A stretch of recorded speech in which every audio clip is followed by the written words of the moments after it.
Барлықтарыңызға қайырлы күн дейміз. Біздің видеоларымызға қош келдіңіздер. Бүгінгі біздің сүйектер әлеміне саяхатымыз адамның бас сүйегіне қатысты болмақ. Міне алдарыңызда көріп отырғандай адамның бас сүйегінің макеті.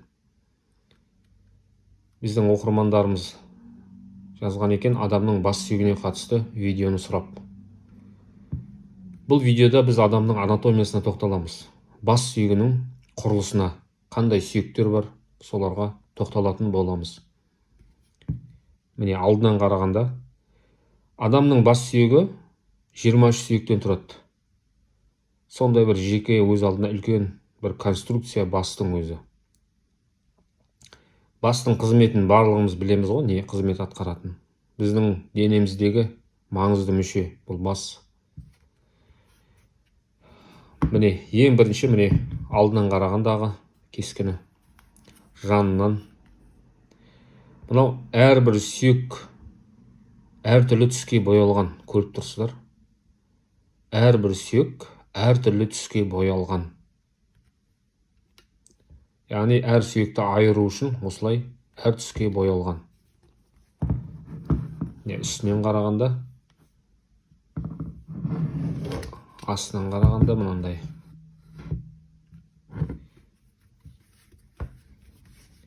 Енді әрбір біздің бас сүйегіміз қозғалыста негізі. Әрбір біздің бас сүйегіміздің өзінің қозғалысы бар. Сондай бір механизм ойнап қозғалып тұрады. Бүгінгі біздің тақырыбымыз сол анатомиясына тоқталамыз. Ең бірінші міне көк түсті көріп тұрсыздар. Бұл адамның маңдай сүйегі, лобная кость деп айтылады орысша. Маңдай сүйек көк түспен белгіленген. Одан кейін жасыл түсті міне көріп тұрсыздар. Теменной сүйек. Бұл ең біздің үстіміз. Көріп тұрсыздар. Адамның бас сүйегі парный сүйектер деп бөлінеді. Біздің міне лобный сүйегіміз, маңдай сүйегіміз бір сүйек ол. Мынау парный сүйекке жатады. Теменная кость. Бұл екеу пар. Ортасында көріп тұрсыздар. Шофтар бар, бөлінген. Одан кейін қоңыр түсті мынау желке сүйегі. Затылочная кость деп айтылады. Қоңыр түс. Біздің желке сүйегіміз, затылочная кость. Одан кейін міне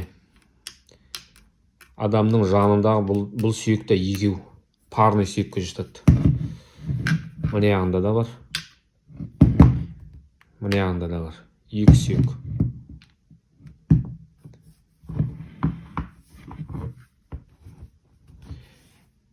Бұл сүйек височная сүйек. Височная кость деп айтылады. Бұл да парный сүйек. Міне. Так, одан кейінгі скула деп айтылады. Біздің бет сүйегіміз. Бұл да екеу парный. Скуловая кость. Одан кейін сары түсті көріп тұрсыздар. Біздің верхняя челюсть деп айтылады. Үстіңгі, яғни шайнаған кезде біздің тістеріміз орналасқан үстіңгі жақ сүйек деп айтсақ болады қазақша. Яғни верхняя челюсть деп айтылады. Мынау нижняя челюсть. Астыңғы жақ сүйек. Көріп тұрсыздар. Мынау біздің тістеріміз. Мына жерде қарасаңыздар, міне сарының ортасында бұл носовая кость. Біздің мұрнымыз орналасады осы жерде. Одан кейін қызыл түсті көріп тұрсыздар. Слезная кость деп айтылады ол. Міне анда да бар. Әр жағын қарасаңыз, ақ түсті тұр міне. Міне ананда тұр. Решеточная кость деп айтылады. Бұл слезная косттың әр жағында орналасқан. ақ. Так, одан кейін міне жерде міне қызыл түсті көріп тұрсыздар. Міне одан кейінгі біздің сүйегіміз міне қызыл түсті көріп тұрсыздар. Міне ананда көрінеді. Көздің ішінен де көрініп тұр. Бұл үлкен сүйек. Міне ананда көрініп тұр. Көздің ішінен де көрінеді.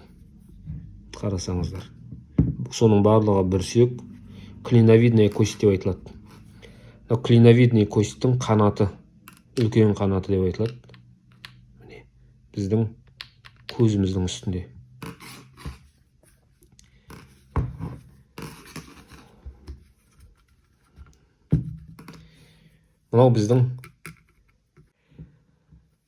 Мынау міне затылочная кость, біздің желке сүйегіміз. Мына жерге келіп, соның үлкен тесігі БЗО деп айтылады. Большое затылочное отверстие.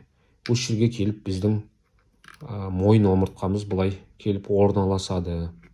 Мына жерде мышцелка орналасады, мышцелковый канал. Ары қарай нервтар, тамырлар осы жермен біздің басымызға ары қарай кетеді.